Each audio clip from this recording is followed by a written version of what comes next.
ఏంది మా ఇది చూడు బయటకు వస్తే ఓన్ ఈ రచ్చ. టైం ఎంత అయింది ఇప్పుడు? తెల్లారుజామున 3:43 అయింది. డ్యూటీ అయిట్ చేసుకొని ఇప్పుడు వచ్చా రూమ్కి. వచ్చి పడుకుందాం అనుకుంటే ఈ పంచాయతీ ఒకటి. మళ్ళీ పొద్దున్న 7 గంటలకే డ్యూటీ ఉంది. జస్ట్ 2.5 గంటలు టైం ఉంది నాకు నిద్రపోవడానికి. ఏం చేద్దాం?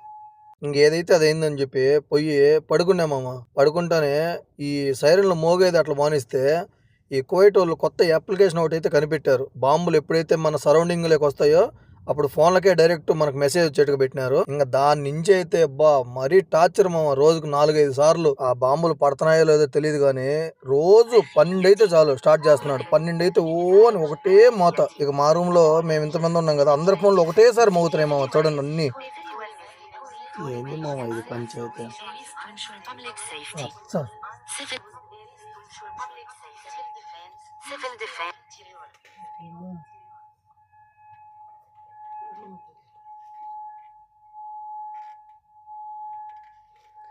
కువైట్లో ఈ యుద్ధం గోల అయిపోయేంత వరకు రైడర్లు అయితే చాలా అంటే చాలా సఫర్ అయిపోతున్నారు మామ. రోజు ఇదే పరిస్థితి.